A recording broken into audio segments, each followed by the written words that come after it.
Oke, baiklah. Assalamualaikum warahmatullahi wabarakatuh. Kembali kita akan coba lanjutkan untuk proses pembuatan laporan keuangan dari UD Sejuk Indonesia, ya, di mana pada pertemuan sebelumnya kita sudah sampai pada tahapan penyusunan trial balance 31 Desember. Nah, pada pertemuan kali ini khusus saya akan bahas terkait bagaimana cara menyusun jurnal penyesuaian dari UD Sejuk Indonesia. Oke, baiklah untuk mempersingkat durasi waktu, di sini sudah saya siapkan untuk bukti memo penyesuaiannya dari UD Sejuk Indonesia ya. Baik, untuk mempermudah proses pencatatannya, saya akan coba belas seperti ini jadi dua. Kita mulai langsung dari bukti memo yang pertama. Di sini kita lihat ada bukti memo, di mana isi memonya itu ada 4 poin, yaitu terkait persediaan air office supplies, lalu terkait beban sewa, ada beban asuransi, dan terkait beban kerugian piutang. Kita mulai dari poin yang pertama untuk bukti memo yang pertama. Di sini untuk memo yang pertama, ya, poin pertama bahwa persediaan air office supplies ini dinilai hanya 2.175.000.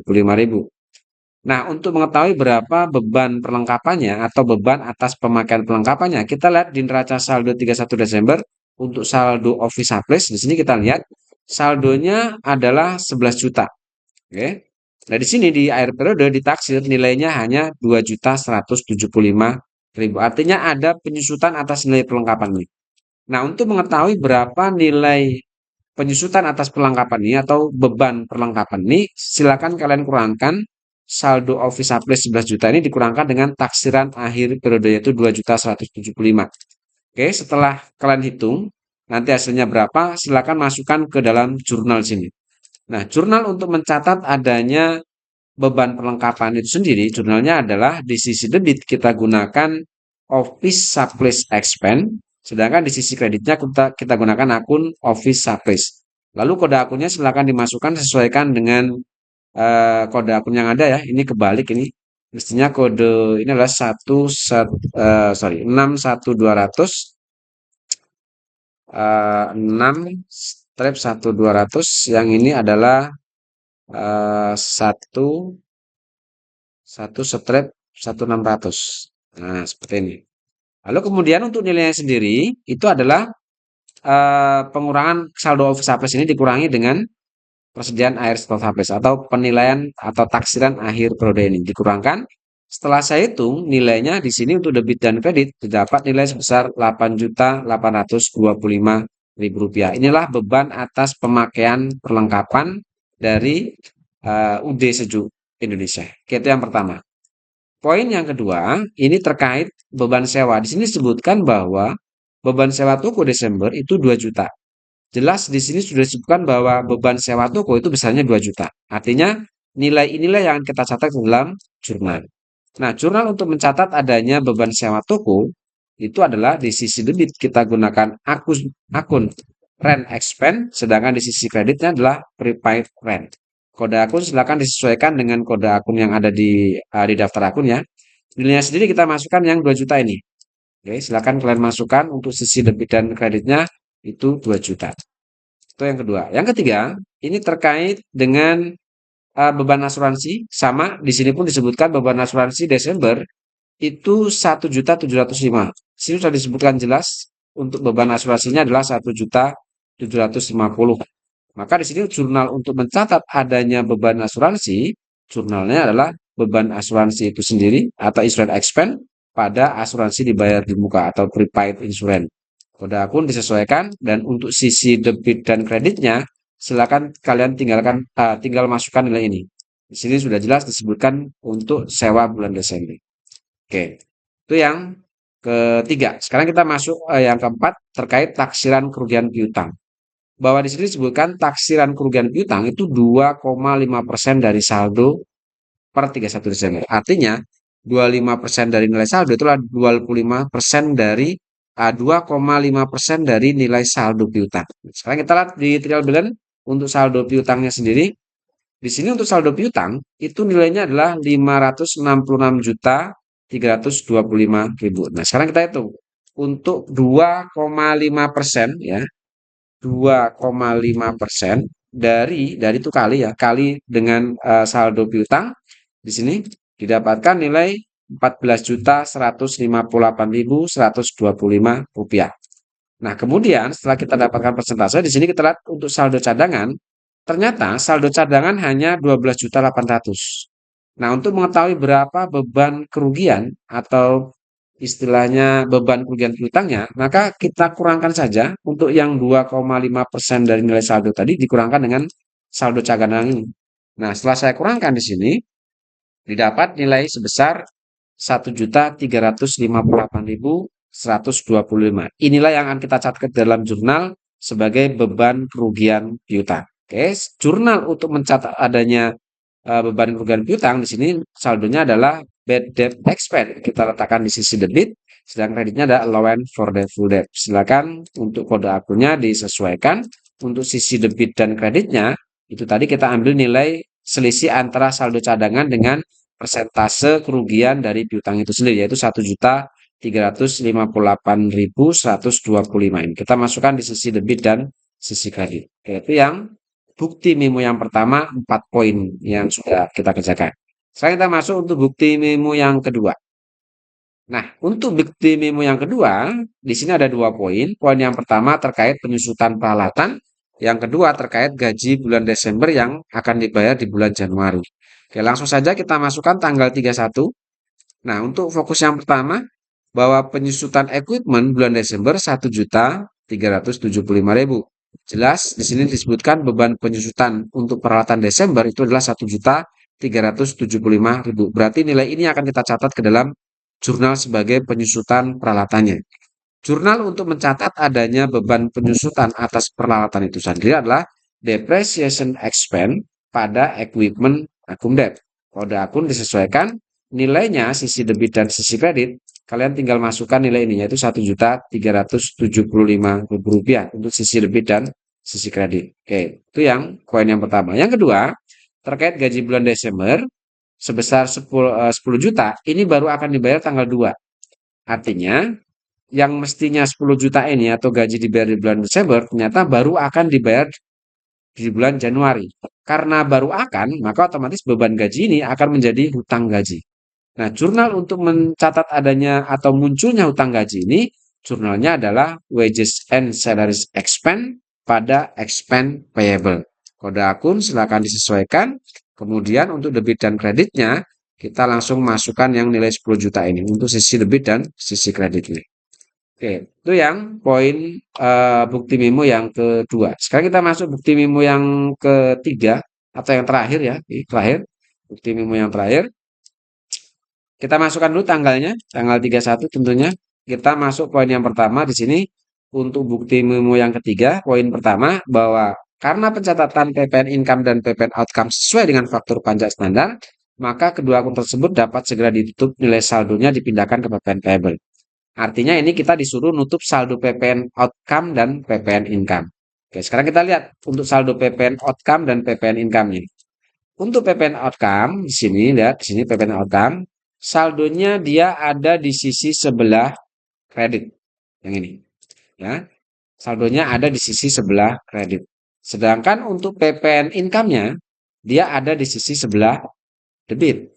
Nah, karena perintahnya kita disuruh menutup saldo kedua akun ini, maka yang namanya bahasa menutup, maka pada saat pencatatannya, maka ini dibalik saldonya. Kalau PPN outcome ini dikredit, maka saat pencatatan di jurnal ini kita letakkan di sisi sebelah debit. Sedangkan untuk PPN income, karena saldonya dikredit, maka kita masukkan di sisi sebelah kredit. Nah, itu namanya membalik saldo. Lalu kita masukkan saldo PPN outcome-nya. Ini kita masukkan dulu kode akunnya. Untuk PPN outcome, itu saldonya adalah 143.375.000. Kita masukkan di sini. Lalu untuk yang PPN income-nya, ini kita lihat PPN income adalah 110.822. Kita masukkan di sisi sebelah kredit. Nah, kemudian lihat di sini kalau kita lihat saldonya enggak sama ya, artinya lebih besar PPN outcome. Lalu perintah selanjutnya, maka kedua akun tersebut dapat segera ditutup, saldonya dipindahkan ke PPN payable. Artinya bahwa selisih kedua saldo ini disuruh menutup atau dipindahkan selisihnya ke dalam PPN payable di sini. Nah, pertanyaannya PPN payable akan diletakkan di debit apa di kredit? Kita lihat di sini. Saldo outcome atau PPN outcome dia lebih besar. Karena lebih besar PPN outcome, maka selisihnya kita letakkan di sisi sebelah kredit PPN payable-nya. Kode akun dimasukkan. Nah, lalu nilainya sendiri adalah selisih keduanya ini. Nah, setelah saya hitung selisihnya didapat yaitu Rp35.553.000. Itu poin yang pertama. Sekarang kita masuk poin yang kedua. Yang kedua, di sini kita disuruh menghitung pajak penghasilan badan dengan ketentuan tarif pajak sebesar 0,5% dari peredaran bruto. Di mana di sini disebutkan bahwa peredaran bruto itu sudah disebutkan nilainya untuk bulan Desember itu adalah 561.500.000. Lalu untuk PPN sendiri disuruh catat ke dalam income tax expense dan income tax payable. Oke, sekarang kita hitung berapa 0,5% dari 561.000 itu. Kita hitung di sini. Ya, 0,5%. Oke, 0,5% ini 0,5% ini dikalikan dengan 561.500.000. Ya, didapat nilai di sini kalau kita perjelas ini didapat berapa nih? 2.800.000 berapa ini? 2.807.500 ya. Ya, didapat nilai 2.807.500. Ini adalah nilai dari PPh-nya ini. Nah, kemudian nilai ini disuruh dicatat ke PPh ke dalam income tax expense dan income tax payable.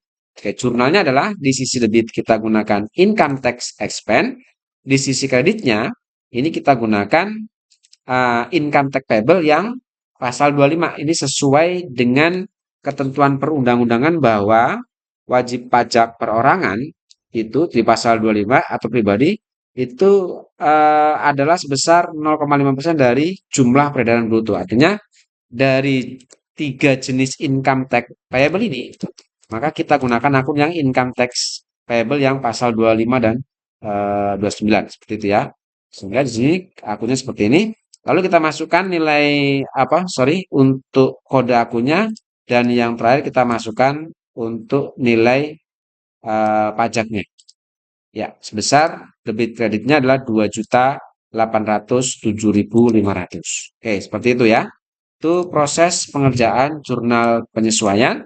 Jika sudah selesai semua, silakan kalian jumlahkan debit dan kreditnya. Didapat nilai 171.490.625. Oke. Lalu setelah selesai proses penyusunan, yang terakhir adalah dari jurnal penyesuaian ini, silakan kalian buatkan data rekapitulasi ya. Cara menyusun rekapitulasi itu gampang sekali. Cukup mengelompokkan akun-akun yang muncul di sisi kredit dan muncul di sisi debit. Nah, sekarang untuk mengelompokkannya cukup gampang. Kita tandai saja untuk yang akun-akun di sisi debit terlebih dahulu. Seperti ini. Lalu kemudian di sini saya kasih warna tanda merah. Nah, sekarang silakan akun-akun yang sudah ditanda ini kalian masukkan di sisi debit untuk di data rekapitulasi. Maka hasilnya setelah saya urutkan dari kode akun terkecil, maka hasilnya terlihat seperti ini. Mulai adalah dari data kode akun terkecil yaitu 21800 sampai dengan yang terbesar 9/1300. Lalu kemudian untuk saldonya sendiri atau jumlahnya kita tinggal masukkan saja. Misalnya 21800 ini kita cari 21800 berarti ini jumlahnya kita masukkan ke sini. Kemudian untuk 61200 berarti yang ini 8 juta sekian kita masukkan. Dan seterusnya silakan kalian cari sesuaikan dengan saldo yang ada. Kira-kira hasilnya seperti ini. Lalu kita jumlahkan. Jumlah totalnya adalah 171.490.626. Ini terkonfirmasi sama dengan yang ada di jurnal di sisi sebelah bib. Oke, lalu di sisi kredit yang hitam-hitam ini berarti ya untuk 11600 ini yang warna hitam, silakan kalian masukkan di data rekapitulasi di sisi kredit, urutkan mulai kode akun terkecil. Nah, setelah saya urutkan hasilnya kira-kira seperti ini. Kode akun terkecil adalah 1/1400 sampai dengan 2/1700. Lalu nilai saldonya silakan ambil seperti tadi misalnya 1/1400. Di sini nilainya adalah 1.358.125. Kita masukkan ke sini. Lalu kemudian untuk 1.600 hasilnya atau saldonya 8.825 kita masukkan ke sini. dan seterusnya ya. Silakan kalian masukkan semua. Setelah dimasukkan, baru kalian jumlahkan di sisi kredit. Nilainya harusnya sama dengan yang di sisi debit dan terkonfirmasi juga harus sama dengan yang ada di jurnal ini. Oke, seperti itu ya. Saya rasa untuk proses penyusunan jurnal penyesuaian pada pertemuan kali ini. Setelah ini kita akan lanjutkan untuk materi neraca lajur atau worksheet. Cukup, terima kasih. Assalamualaikum warahmatullahi wabarakatuh.